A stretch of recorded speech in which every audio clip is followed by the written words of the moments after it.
Mallick সাইডিকের YouTube চ্যানেলে আপনাদের সকলকে স্বাগত।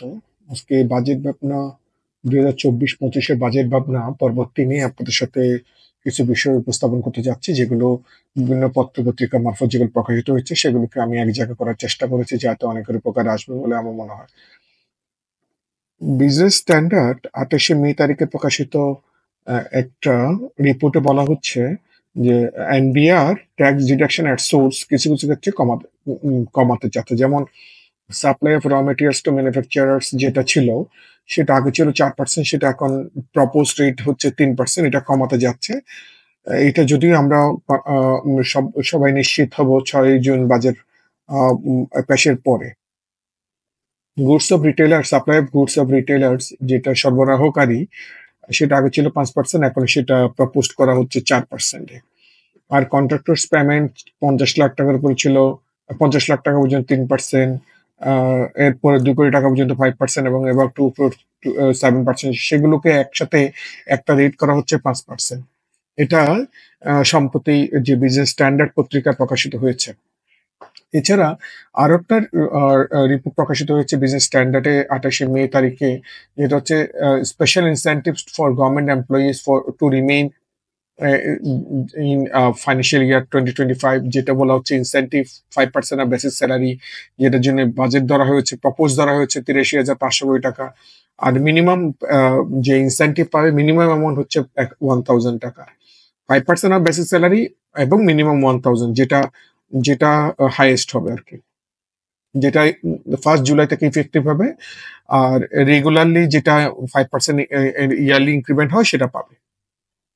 আর এটার জন্য লাস্ট ইয়ারে ফাইন্যান্সিয়াল ইয়ার 24-এ যেটা অ্যালোকেশন ছিল 77,489 কোটি টাকা, যেটা বর্তমানে হচ্ছে 83,500 কোটি টাকা।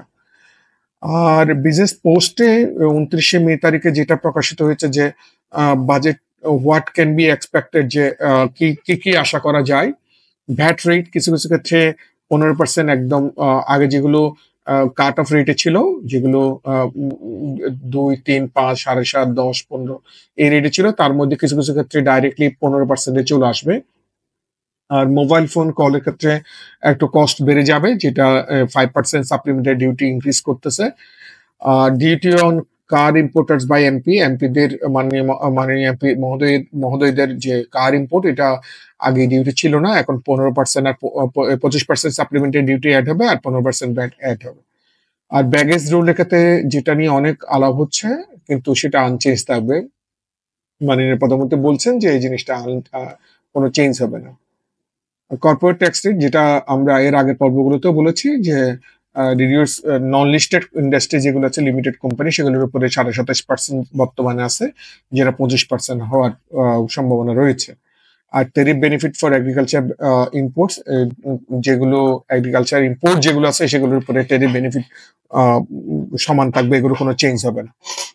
আর রিটার্ন অ্যাসেসমেন্টের ক্ষেত্রে আগে যেটা সেলফ অ্যাসেসমেন্ট ছিল ব্যক্তি এবং কোম্পানির ক্ষেত্রে, যেটা নর্মালি সাবমিট করা যেত, সেটা এখন বোথ ইন্ডিভিজুয়াল এবং কোম্পানির সবাই রিটার্ন অ্যাসেসমেন্ট গুলো সেলফ অ্যাসেসমেন্টে দিবে। আর no increase in the tax free income limit, যেটা আগে 3.5 লাখ টাকা ছিল, সেই 3.5 লাখ টাকায় বরাবর থাকবে, সেটাতে কোনো চেঞ্জ হবে না।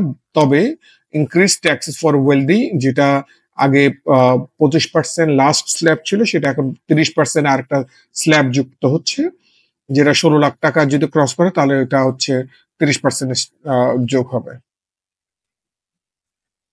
আর আরেকটা জিনিস বলতে, there was a plan to reduce tax exemption on various sectors and elimination tax exemption on capital income from stock market.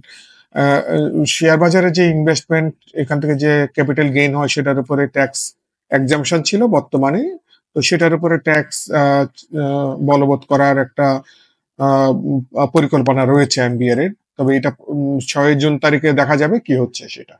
তাহলে আমরা 6 জুন বাজেট অধিবেশন পর্যন্ত অপেক্ষা করতে হবে। এগুলো সবগুলো হচ্ছে বাজেট ভাবনা, কি কি হতে পারে, বাট আসলে জিনিসটার মেইন রেজাল্ট হচ্ছে 6 জুন, যেটা বাজেট পেশ হবে, সে ওই দিনে দেখা যাবে। আরেকটা ডেইলি স্টারে 27শে মে তারিখে প্রকাশিত হয়েছে budget for 2025 scope likely for legalising black money, যেটা অপ্রদর্শিত আয় বা কালো টাকা বলা হয়, সেটা স্টেট ওয়ে 15% দিয়ে এইটা সাদা করা যাবে। কোনো এজেন্সি কোনো কোয়েশ্চেন করতে পারবে না। আগে যেটা ছিল 25% highest tax rate plus 10% fine এবং এখন সেটা 15% ট্যাক্স দিয়েই লিগ্যালাইজ করা যাবে। আর বিজনেস স্ট্যান্ডার্ড ২৯শে মে তারিখে একটা রিপোর্ট প্রকাশিত করেছে। সেটাতে ২৮ টি প্রয়োজনীয় পণ্য উৎস করকর্তন অর্ধেক করতে পারে। যেমন supply of rice, wheat, potato, onion, garlic, chickpea, lentils, ginger, turmeric, dry chillies যেগুলো নিত্য প্রয়োজনীয় আইটেম ছিল সেগুলোর উপরে আগে সরবরাহের ক্ষেত্রে 2% সোর্স ট্যাক্স কাটা হতো, যেটা বর্তমানে 1% করে দেওয়া হচ্ছে। তারপর পাউডার মিল্ক, যেটা গুঁড়ো দুধ যেটা ইম্পোর্ট করা হতো, যেটা 2.5 প্যাক পর্যন্ত, সেখানে ট্যাক্স ছিল আগে 89.32%, যেটা এখন রিডিউস করে 58.60% হবে। আর powder milk bulk quantity import করলে, যেটা এআইটি রিফান্ডেবল ছিল, সেটা এখন AIT considered as minimum tax. এই ছিল আজকের আয়োজন। আশা করি এই পর্বটি আপনাদের ভালো লেগে থাকবে। যদি ভালো লেগে থাকে তাহলে অবশ্যই লাইক, শেয়ার, কমেন্ট করবেন। আর কোনো জিজ্ঞাসা থাকলে অবশ্যই কমেন্ট বক্সে জানাতে পারেন, মেইলে জানাতে পারেন। আমি চেষ্টা করবো আপনাদের জিজ্ঞাসাগুলোর উত্তর দেওয়ার জন্য। আর এই ভিডিওগুলো দেখার জন্য অশেষ ধন্যবাদ। আশা করি আমাদের চ্যানেলের সাথেই থাকবেন। আ এবং এই বাজেট নিয়ে আরো অনেক পর্ব হবে, সেগুলোতে আপনারা অবশ্যই দেখবেন এই আশা করি। ধন্যবাদ।